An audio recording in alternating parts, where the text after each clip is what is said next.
मेरे साथियों, आज मैं दिल की बात लेके आपके समक्ष आया हूँ। पिछले करीब 4-5 महीनों से मुझे ऐसे कॉल्स आए हैं, ऐसे मैसेजेस आए हैं, आप विश्वास नहीं करोगे। किस प्रकार हिंदुस्तान का यूथ आर्म्ड फोर्सेस से प्यार करता है, किस प्रकार ये यूथ बेचैन है आर्म्ड फोर्सेस की भर्ती के लिए। लेकिन दुर्भाग्य से पिछले 2 साल से कोई भी भर्ती नहीं हुई है। Can you believe, just couple of days before one guy was virtually crying in the mobile. He said sir आप करिए, और I find my self very helpless. मुझे वास्तव में बहुत ही हेल्पलेसनेस महसूस हुई।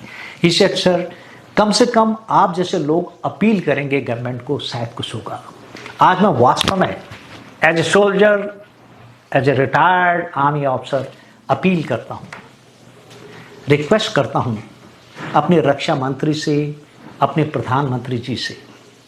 यह अपील है कि पिछले 2 साल से जो भर्ती नहीं हुई है, जिसमें खबरों के हिसाब से काफ़ी लोगों ने, जो लोग आर्मी में पैशनेट थे आने के लिए, उनकी एज क्रॉस हो गई। कुछ लोगों ने यहाँ तक कि सुसाइड तक किया है। आप उन्हें देखा होगा, कितने वीडियोस वायरल हुए, लोग रात को दौड़ रहे हैं, दिन में दौड़ रहे हैं। एक जुनून उनके दिल में सवार है कि कैसे वो भर्ती हुए हैं। लेकिन दुख की बात यह है कि उसके बावजूद भी कोई भर्ती अनाउंस नहीं हुई है। 2 साल से तकरीबन मेरे हिसाब से कम 1,80,000 के आसपास vacancies Indian army, Indian air force और इंडियन नेवी में खाली हैं। लेकिन पता नहीं ऐसी क्या मजबूरी है। कुछ तो कुछ मजबूरी सरकार की रही होगी, लेकिन ये टाइम आ गया है।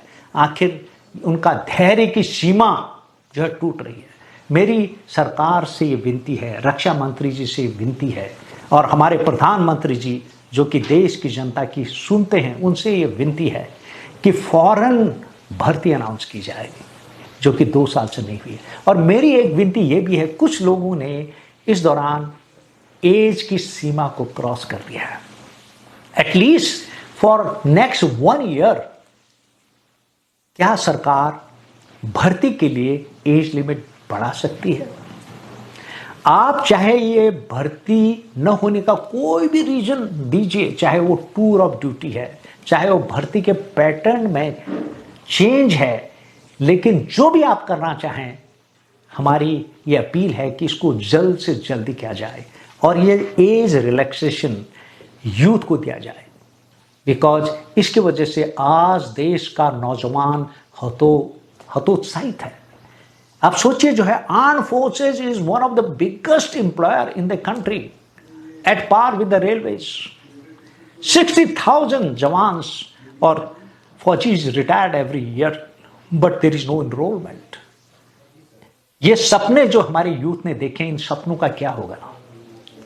और ये जुनून उन्हीं यूथ को पता है जो कि भर्ती के लिए अपना जीवन तक बलिदान करने को तैयार है। ऐसे लोगों ने चिट्ठियां लिखी हैं, अब ऐसे सुसाइड नोट छोड़े हैं, जिनको देख करके वास्तव में हर इंसान का दिल रो पड़ेगा। तो once again I appeal to the government that the enrollment process must begin with, and government must do this announcement as early as possible so that youth get a chance, and they must consider extension of this age limit at least for next 2 years. After that they can fall back to the same old age limits. With this, I pray that this action is taken by the government at the earliest opportunity. And I would request my dear friends, my dear youth, to spread this message all around so that it reaches right up to the Defense Minister and the Prime Minister. I, on behalf of you, is writing a letter to this effect officially, so that at least this appeal is heard by them. Thank you guys, and all the best.